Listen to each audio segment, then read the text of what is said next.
Lívia estava aqui ontem também. Glória a Deus, glória a Deus. Irmãos, o pastor ele vem pregando no decorrer de janeiro sobre um ano novo, sobre como é que a gente enxerga um ano novo e sobre como que a gente pode, como cristãos e como discípulos de Jesus, olhar para esse momento de oportunidade agora e mudar alguma coisa. E eu queria falar aqui hoje sobre a verdadeira vida organizada. Baseado no texto que nós lemos, eu quero compartilhar algumas coisas com os irmãos aqui. Eu peço que os irmãos mantenham a Bíblia aberta, lá em Lucas 5, a partir do verso 1. Mas nós estamos então já no final de janeiro, né? Final de janeiro, assim, eu acho que é o limite para a gente falar sobre planejamento, sobre resoluções, mas ainda estamos em janeiro. E eu diria que a gente está naquela etapa de vai engrenar ou não vai engrenar os planos que a gente está tentando fazer para o ano, né? Porque, em outras palavras, se não começou até o final de janeiro, irmãos, vai ser bem difícil a gente concluir até o final do ano, certo? Se você não começou a sua jornada de leitura bíblica do ano inteiro, vai ter que correr bastante para alcançar. Mas, normalmente, começo de ano, a gente está tentando organizar a nossa vida. Quem nunca pensou em gerenciar melhor o seu tempo, as suas atividades? Quem nunca pensou em organizar melhor a sua vida financeira, inclusive? Vai começar 2023, vou gastar menos, vou guardar mais. Não é? Inclusive, a nossa bandeira diz ordem e progresso. Em outras palavras, é muito difícil a gente ter progresso se não tivermos ordem. E um novo ano oferece para a gente uma janela de possibilidades para a gente começar uma vida melhor e mais organizada. E existem pessoas muito organizadas, gente. Existem pessoas que guardam as roupas no guarda-roupa por cores, faz um degradê. Eu já tentei, dura ali, sei lá, algumas semanas, mas tem gente que é organizado, que passa aspirador todo dia na casa, certo? A minha esposa faz isso todo dia eu falo, mas de novo? Pois é, tem gente que... Mas, ao contrário, tem gente que tira a roupa e joga em cima da cama. Tem gente que tira a toalha molhada. Isso aqui era a morte para minha mãe, gente. Toalha molhada em cima da cama. Tem gente que é desorganizada nesse nível. E tem pessoas que agendam 2 reuniões na mesma hora. Sim, eu já fui vítima disso. Então, janeiro é um mês onde a gente recapitula várias coisas, pensando como é que a gente pode melhorar, certo? E as resoluções, elas são legais, irmãos. Eu gosto de resoluções. Mas tem um detalhe importante aqui. Se o seu dia não é organizado, o seu ano não vai ser organizado. Se no seu cotidiano, se em um dia não funciona, dificilmente vai funcionar durante o ano. Então, eu vou falar sobre cotidiano aqui, sobre uma vida organizada no cotidiano. E é importante mencionar que ter imprevistos, é possível ter imprevistos e ainda assim ter uma vida organizada. A gente não precisa necessariamente ser refém de uma agenda, mas a organização que eu quero propor aqui, ela é um pouco diferente disso. Na verdade, é bastante diferente. Eu quero propor aqui, para a gente pensar sobre uma organização que não é periférica. Ela não tem a ver com roupas ou com toalhas molhadas. Ela é mais profunda. Ela tem a ver com os alicerces. E eu quero usar o cotidiano para falar sobre a nossa organização. Ok? Ok. A questão aqui, irmãos, a organização ela tem que ser algo que gira em torno de algum eixo. A pergunta é, aqui, o que é que baliza o seu dia? Como é que está a sua cabeça quando você acorda? Imagina você, amanhã, segunda-feira. O que é que está na sua cabeça quando você está a caminho do seu trabalho? Qual é o eixo do seu dia? O seu dia gira ao redor de qual pensamento? De qual eixo? A sua cabeça está focada em quê quando você acorda? Quando você está a caminho do seu trabalho ou da sua escola, O que é que está martelando na sua cabeça? Pense, o quê? É a sua agenda? São as suas redes sociais? Hoje eu preciso postar nas redes sociais? Ou será que são as doenças de alguns parentes que você tem? Qual é o eixo do seu dia? O resultado que você tem que ter no trabalho? Talvez seja esse. Hoje eu preciso produzir muito, muito, muito, porque na semana passada eu não consegui. Isso está errado. E eu vou explicar para os irmãos o porquê que isso está errado. Não que seja errado pensar nessas coisas, porque são coisas boas e importantes. A pergunta é, sobre qual eixo a nossa vida ela está girando durante o nosso dia? Quando a gente acorda, o que é que domina a nossa cabeça? É o trabalho? São os resultados? São os problemas? O que é que tem dominado? Entenda, irmãos, que seu dia é muito sagrado. A gente fala que domingo é o dia do Senhor, né? É um modo de dizer. Porque domingo não é o dia do Senhor, sábado não é o dia do Senhor, porque o dia do Senhor é todos os dias. Deus é Senhor aqui no domingo e é Senhor amanhã na segunda-feira no seu trabalho também. E isso significa dizer que o que a gente pensa, ou o eixo da nossa cabeça durante a semana também importa. Não há mais um lugar certo para adorar, não há mais dia certo, não há mais pessoa certa, não há mais sacerdotes. Todos nós somos sacerdotes. Todos os lugares nós podemos encontrar com Deus. Quando um coração arrependido se prostra diante de Deus, ali Deus se faz presente. Amém, irmãos? Então, não é errado pensar nessas coisas, mas sim é um problema quando o nosso dia, a nossa semana gira em torno dessas coisas. E quanto mais eu converso com pessoas da igreja, pessoas que estão tentando caminhar, mais eu percebo que Jesus não faz parte do dia delas. Jesus sabe onde ele está, Jesus? Lá no final de semana, lá no domingo, no culto, lá no dia do Senhor. E não é que a pessoa não creia em Jesus, é que não faz diferença na vida dela. Eu percebo muito isso. Deus não faz diferença. Cristo quase que não tem impacto na vida dessas pessoas. É como se Jesus deixasse de existir, não mudaria nada na vida das pessoas. Porque ela começa o dia, a semana, pensando em tudo. Trabalho, resultados, dinheiro, dívidas. E geralmente as pessoas me perguntam, Elias, como é que eu faço para encaixar Jesus na minha rotina? Olha só a pergunta. Elias, como é que eu faço para encaixar Jesus na minha rotina?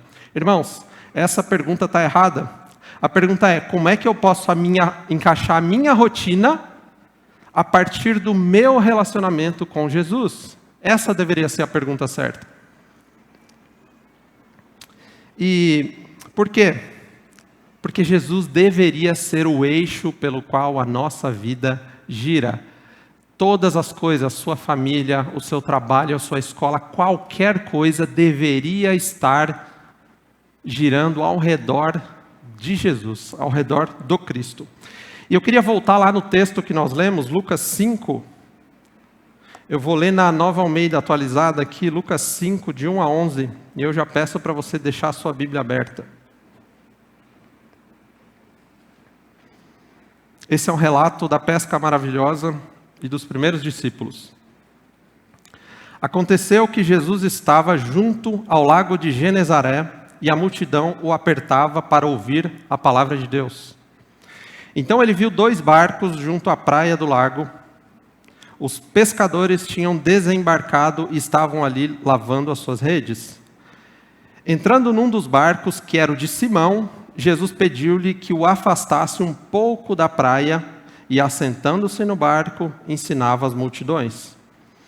Quando acabou de falar, Jesus disse a Simão, leve o barco para um lugar mais fundo do lago e então lancem as redes de vocês para pescar.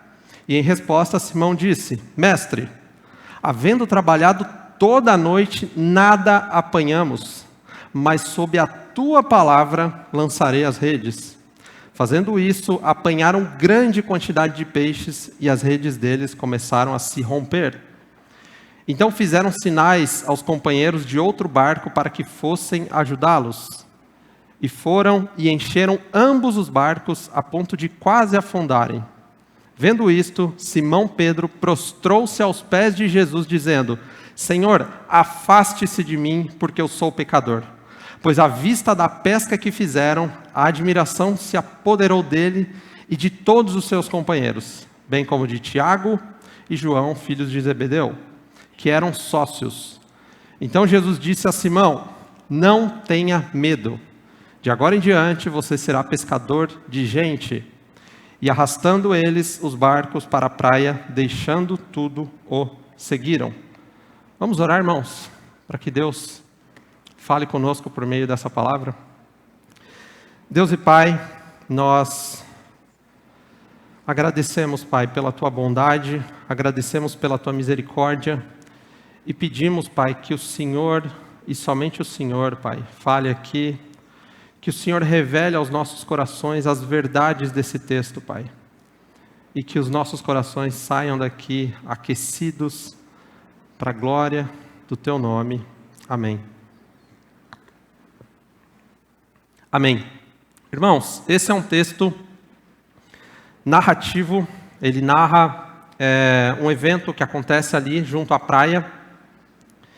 E há uma riqueza muito grande nesse texto. Eu vou compartilhar com os irmãos algumas coisas aqui, mas eu queria que os irmãos percebessem algumas coisas nesses textos. Percebam que para Pedro, Tiago e João, que eram os 3 pescadores que estavam aqui, era só mais um dia. Era mais um dia de trabalho. Era mais um dia onde você pega o carro, você pega o ônibus, você pega a sua bicicleta, você pega o caminho a pé e você está indo trabalhar. Você está indo trabalhar, no trabalho, você fica com raiva do seu chefe, você lembra que você não ganha quanto você gostaria.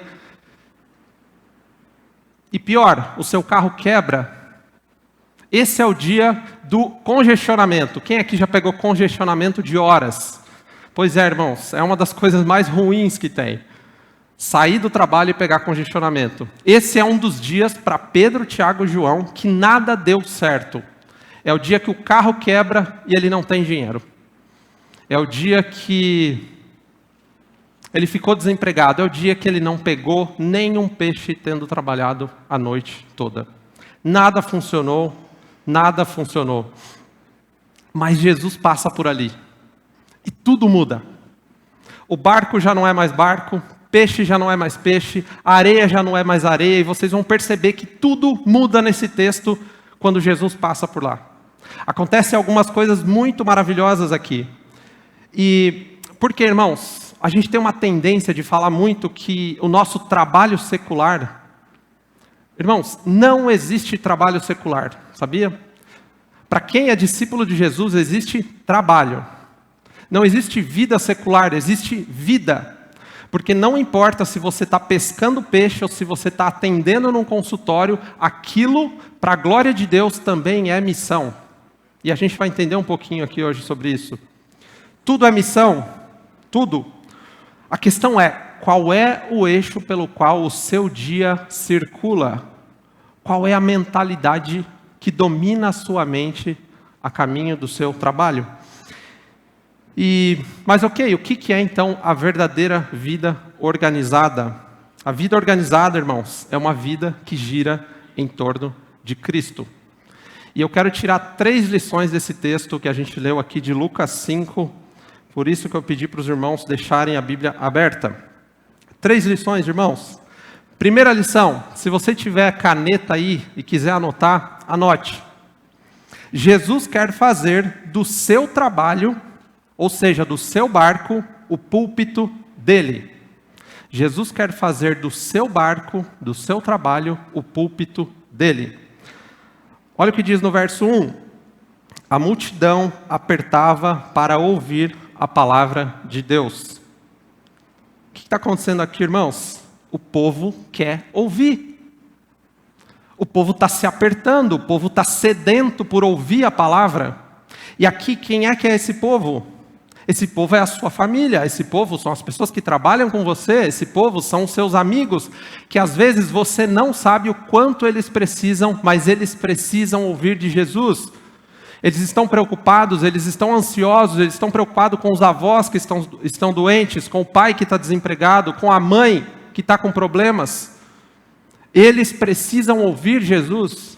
E aqui o povo estava se apertando porque eles queriam ouvir falar, eles queriam ouvir a palavra. O povo precisa ouvir. O povo estava sedento por uma palavra. E irmãos, os pescadores pescaram a madrugada inteira e não pegaram nada. Madrugada era o período que mais dava peixe. Eles sabiam o que eles estavam fazendo. E não pegaram nada. E ao fim do expediente, eles chegam cansados, eu imagino que eles estavam estressados, eles estavam fedidos e estavam desesperançosos porque nada funcionou naquele dia. Aí Jesus chega. Jesus chega e fala o quê? Pedro. Não, Jesus chega subindo no barco ainda. Detalhe. Pedro, você pode colocar o barco um pouco para lá, para eu pregar para a multidão? Irmãos, alguém aqui já trabalhou ou trabalha em comércio? Sabe aquela pessoa que chega 5 minutos para fechar a loja? Chega 5 minutos para fechar a loja e quer olhar tudo, provavelmente não vai comprar nada. Pois é, Jesus chega, no fim do expediente, eles estão cansados, e ele fala, leva o barco lá para o fundo, porque eu quero pregar para esse povo. Agora, vocês imaginam Pedro? Vocês lembram quem é Pedro? Simão Pedro aqui? Pedro é quem corta a orelha das pessoas, gente. Pedro sou eu, Pedro é você. Os respondões, aqueles que não levam desaforo para casa. E aí Jesus fala, Pedro, põe o barco um pouco para lá. E Pedro faz isso. E para Pedro, de um lugar improdutivo para a pesca, olha que maravilhoso isso. De um lugar improdutivo para a pesca, Jesus faz um lugar produtivo para a palavra de Deus. A primeira coisa que eu gostaria que você fixasse, irmãos, aqui é que Deus quer usar o seu ambiente de trabalho como um púlpito dele. Ele quer usar o seu ambiente de trabalho. Por quê? Porque as pessoas precisam ouvir. As pessoas querem ouvir e você pode ser voz de Deus. Irmãos, não é um anjo que eles vão ouvir. Não é uma voz vindo do céu que eles vão ouvir. É por meio de você. É por meio de mim. Mas você sai de casa pensando em lucro. Você sai de casa pensando em agenda. Você sai de casa pensando em problemas que são importantes, mas não sobra espaço para Jesus. Porque tudo isso toma o espaço. Entulhos. De novo, não que não sejam importantes, mas se a nossa vida gira em torno dessas coisas, meu irmão, não sobra espaço para Jesus.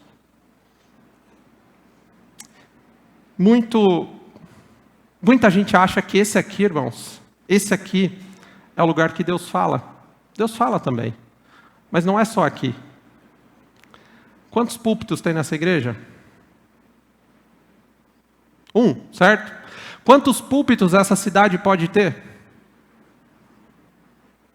Tem quantas pessoas aqui? 200, 300? Púlpitos na cidade.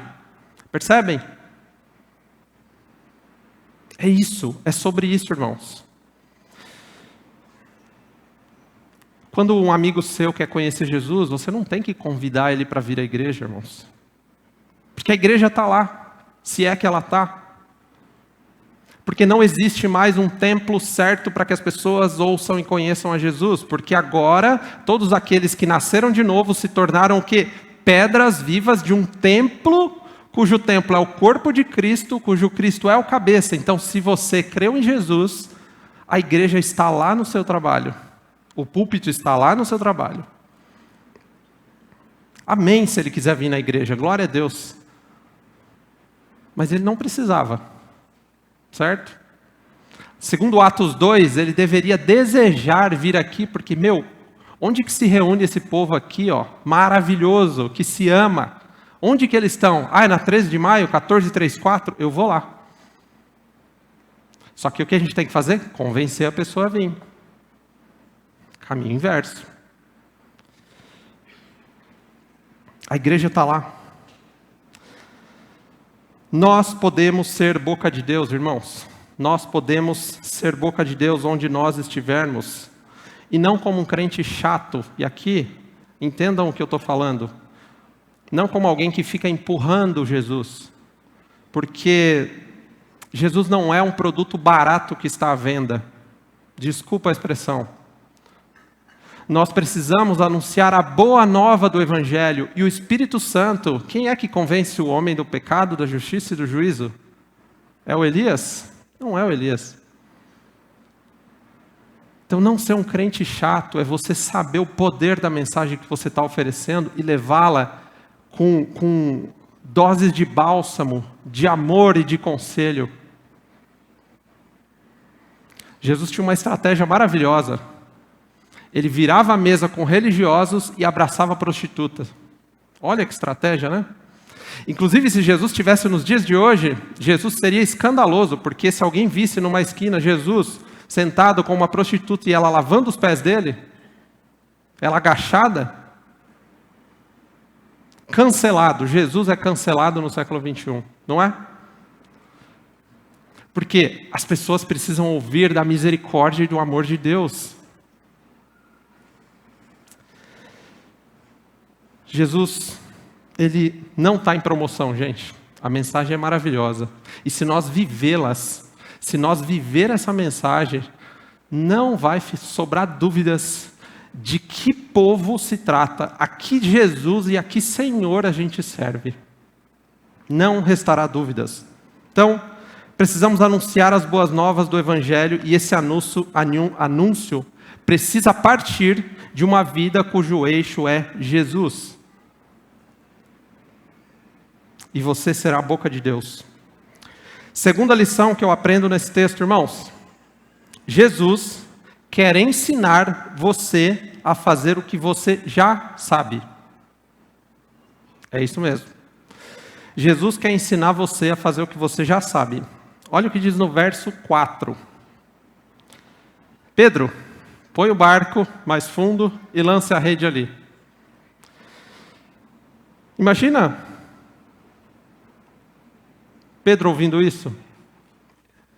Um carpinteiro está mandando eu jogar a rede depois de uma madrugada de trabalho e nada ter dado certo.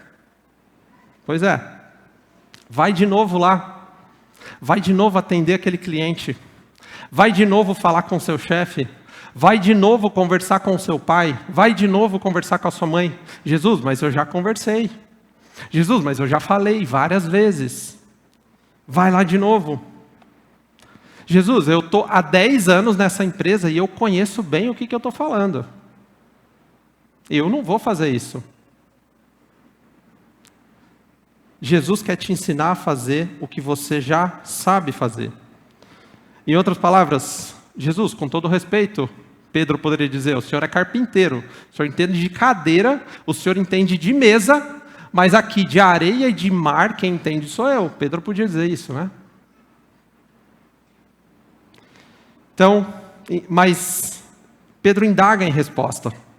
Ele fala o quê? Mestre, a gente já tentou a noite inteira. Eu conheço esse mar, a gente já tentou.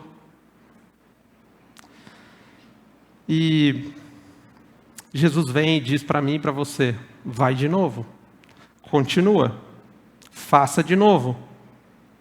Mas a pergunta aqui, irmãos, que Jesus quer de fato fazer é se nós estamos dispostos a fazer isso que a gente já faz de uma outra forma. Olha que impressionante. Versículo 5, a parte B. Mestre, tentamos a noite inteira, mas sob a tua palavra eu lançarei as redes. Eu imagino que Pedro não tinha fé aqui, mas ele teve obediência. Pedro vai ter fé lá na frente, quando ele fala, tu és o Cristo, Filho do Deus vivo. Mas O que está acontecendo aqui é que Jesus está tentando ensinar Pedro a fazer o que ele já sabe fazer, mas com resultados diferentes. A gente acha muitas vezes que o que tem a ver com Jesus, Deus vai abençoar, mas Deus vai abençoar a família do fulano, não a minha. Deus deu trabalho para outra pessoa, não vai dar para mim. Muitas vezes a gente age como se o nosso Jesus fosse desse tamanho. A gente não ora com fé, a gente não busca com fé e não crê que Deus pode mudar as coisas. Jesus não vai salvar minha família. Ele nunca vai. Mas Pedro diz, antes de crer eu preciso obedecer. Eu não sei o que vai acontecer, eu não sei direito quem o Senhor é, mas Ele chama de mestre. Mestre, sob a tua palavra eu vou lançar as redes. Ele obedece. E o texto diz, fazendo isso, fazendo o quê? O que sempre era feito, versículo 6. Fazendo isso, apanharam grande quantidade de peixes. Por quê, gente? Porque Jesus demonstra que Ele não tem problemas com resultados. A gente acorda segunda-feira maluco por causa de resultados. Jesus demonstra aqui que Ele não tem problema com resultados. Ele é o Senhor de tudo e Ele detém todo o poder. Quando Pedro vê isso e cai em si, lá no verso 8, o que ele fala? Afaste-se de mim, pois eu sou pecador. Mas na verdade acontece o oposto. Ele se aproxima de Jesus. Porque quando a nossa consciência ela é tomada por quem é Jesus, quando ela reconhece Jesus, a gente é tomado por um sentimento de imerecimento. Pedro fala, Jesus, afasta de mim. Isso significa, o Senhor é tão puro e eu sou tão impuro. Mas na verdade ele se aproxima de Deus. Jesus está dizendo, Pedro, você anda comigo, quando você anda comigo, você não precisa viver por resultados. Você não precisa ficar girando o seu dia em torno de resultados, porque eu sou o Senhor do mar, eu sou o Senhor da terra, eu sou o Senhor de tudo. E a Bíblia diz que quando nós buscamos o Senhor, na verdade é as bênçãos que buscariam aqueles que crerem. Imagina isso, irmãos. A gente faz culto, quer bênção, dá minha bênção, pega minha bênção, está errado. A Bíblia fala o quê? As bênçãos seguiriam aqueles que crerem. Então é uma corrida inversa aqui, a bênção vai correr atrás de você. Não corra dela, tá? Porque, claro que nós pedimos, e a gente precisa pedir em oração, mas o que eu estou querendo dizer aqui é que Jesus não tem problema com resultados. Se o nosso dia gira em torno de Jesus, se o nosso cotidiano, se a gente sai de casa, se a gente pensa em Jesus, se a gente vive a partir do Cristo, não vai faltar peixe, não vai faltar pesca, irmãos. Porque a gente está correndo atrás da coisa errada. Sabe? Correndo atrás da coisa errada. E eu vou falar uma coisa aqui que vai abrir a sua visão sobre trabalho agora, irmãos. A diferença entre trabalho e vocação. No versículo 5, o texto diz que Pedro, ele foi pescar porque ele queria. Pedro tinha ido pescar, certo? Mas naquele momento, ele foi porque Jesus disse, vai. Olha aqui, vocação é chamado. É alguém que foi chamado, foi enviado. Trabalho é quando você faz algo para ser aceito, para gerar resultados. Isso é trabalho. Vocação é quando você faz algo porque você ouviu Deus falar para você fazer. Deus disse, vai. Isso é vocação. Talvez você tenha um problema com isso. Eu não sei qual é a minha vocação. Irmãos, se for pescar peixe, que o nosso dia, que o eixo da nossa mente seja Jesus. E não resultados. e não problemas. Aquela pesca, irmãos, ela virou testemunho. E quando nós trabalhamos, nós não trabalhamos para se tornar alguém. Olha a diferença da vocação e trabalho. Nós trabalhamos porque Deus já disse quem nós somos e agora nós saímos em missão. Nós não vamos buscar identidade no trabalho. Porque nós descobrimos nossa identidade, agora a gente vai lá e se disfarça de pescador, a gente fica disfarçado de enfermeiro, disfarçado de analista, porque na verdade quem nós somos é discípulo de Jesus. E lá, disfarçado de analista, disfarçado de médico, as pessoas vão começar a ser abençoadas. Porque quem está lá, irmãos, é um discípulo de Jesus. Vocação não significa que você precisa fazer algo na igreja necessariamente. Significa que porque você conheceu Jesus, agora tudo que você faz é para a glória de Deus. E não significa colocar hino no seu consultório, irmãos. Significa que você é uma pessoa justa, você é uma pessoa que na oportunidade de abençoar alguém, você abençoa. Significa que se alguém está com dificuldade, está com problema de ansiedade, você não vai falar assim, né? É difícil, né? Não, não é difícil. Peraí, eu tenho uma boa notícia para te dar. Para onde Cristo te enviou, irmãos? Para onde Ele está te enviando diariamente? Para onde? Onde você está? E aqui a minha proposta é que você, quando você acordar de manhã, você já ligue o radar da graça de Deus. O que é o radar da graça de Deus? Senhor, eu vou sair agora, eu vou pegar a estrada, vou para o meu trabalho.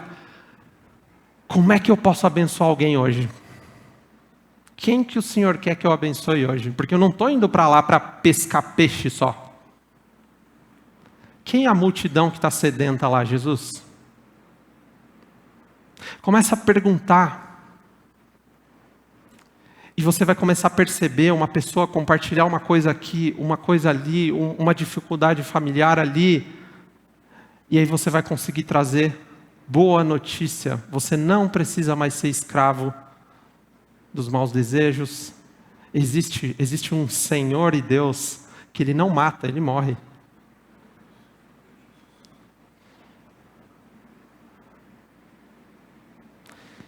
Senhor, quem o Senhor quer abençoar hoje? Faça essa oração.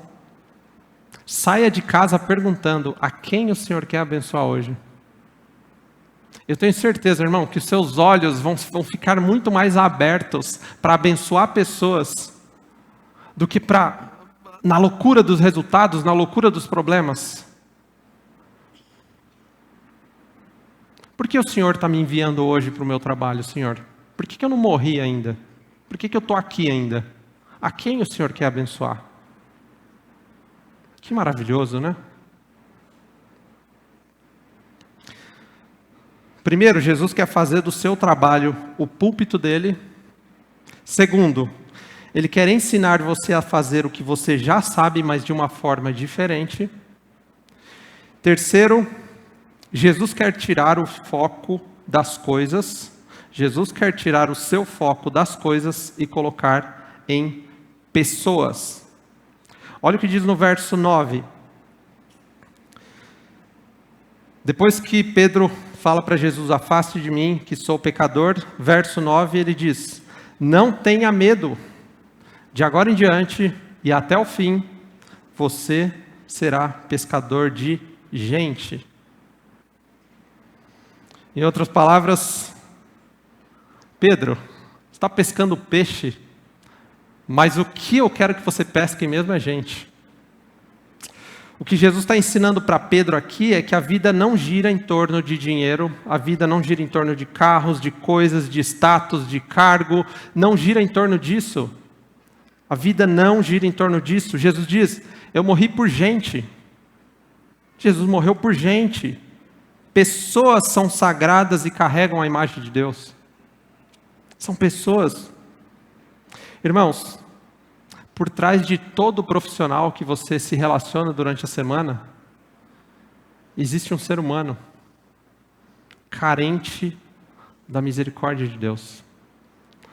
Por trás de todas as pessoas que você se relaciona no seu trabalho, ali existe uma pessoa que você não conhece as dificuldades, mas lembra, o povo precisa ouvir, o povo quer ouvir, versículo 1. Às vezes eles não sabem o que eles querem, porque eles ainda não viram um discípulo de Jesus diante deles.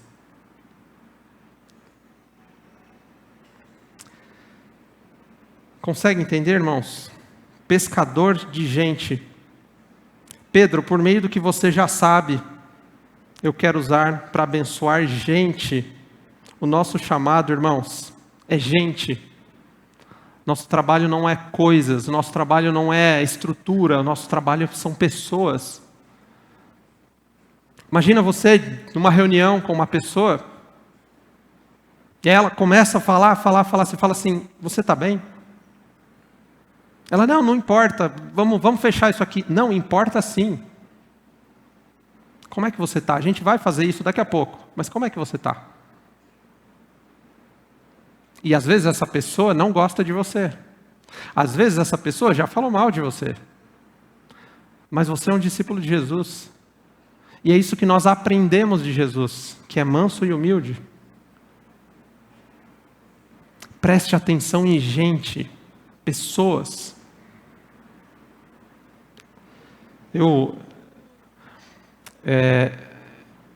Sempre quando eu estou com pressa, eu lembro disso, que eu ouvi uma vez um pastor falar que Jesus não corria. Se precisasse mudar a agenda, ele mudava. Se precisasse parar para ver alguém, ele parava. Porque o foco dele era gente. No fim das contas, toda a humanidade. Por isso que ele priorizou a cruz. Mas você usa coisas e ama pessoas. A gente não ama coisas e usa pessoas. Inclusive, irmãos, use coisas para abençoar o máximo de pessoas. Eu estava falando com alguns amigos há algumas semanas que quando eu criei em Jesus pela primeira vez, a gente está no primeiro amor, você fala assim, cara, dinheiro não é importante, eu quero amar Jesus, eu vou ter um trabalho para eu me sustentar. Não, irmão, eu quero ter muito dinheiro.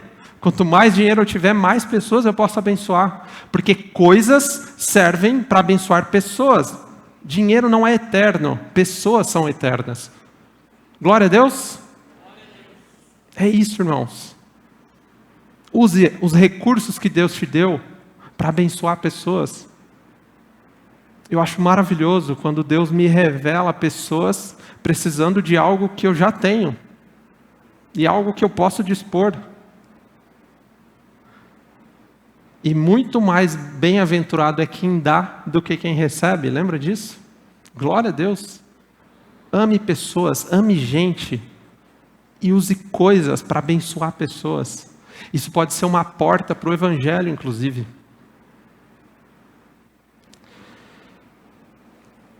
Para a gente terminar, irmãos, você não precisa de um chamado missionário para fazer essas coisas. Você não precisa de um chamado missionário. E se você precisar, anota aí, Mateus 28, 18 a 20. Está lá? Está abençoado? Vai, em nome de Jesus. Nós, todos que cremos em Jesus, nós somos chamados para ir, para abençoar pessoas. É por isso que o cotidiano é tão importante. É por isso que a nossa mentalidade, quando a gente sai de casa para o nosso trabalho, é tão importante. Senhor, a quem o Senhor quer abençoar hoje? Sim, você tem resultados para cumprir, você tem problemas, mas isso não domina a sua mente, porque senão Jesus não tem espaço. Nós não precisamos de um chamado missionário, porque nós já temos um chamado missionário. Irmãos, na cruz, Jesus nos resgatou da maldição de vivermos para nós mesmos. Na cruz, Jesus nos resgatou dessa maldição. Em Cristo, o nosso barco é sagrado, o nosso dia é sagrado, as pessoas com quem nós nos relacionamos na semana são sagradas. Em Cristo, nós recebemos uma missão de transformar o mato que o pecado gerou em jardim de novo. Discípulos de Jesus são jardineiros do reino. Por quê? Porque o padrão de sucesso do reino de Deus é diferente do nosso. O padrão de sucesso do reino de Deus é outro. E eu proponho para os irmãos, a partir de amanhã, na hora que os irmãos forem sair de casa, Deus, quem é que o Senhor quer abençoar? Como é que eu posso ser Jesus lá onde eu estou? Como é que o meu barco pode se tornar o púlpito? Lembre-se, sem ser crente chato, ok? Como é que o meu barco pode ser o púlpito do Senhor?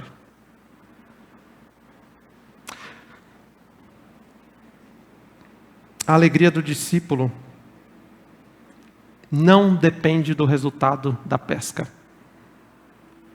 A alegria do discípulo, porque na cruz Cristo já lançou as redes da misericórdia, as redes do amor e nos resgatou das trevas para a sua maravilhosa luz. Vamos ficar de pé? Irmãos,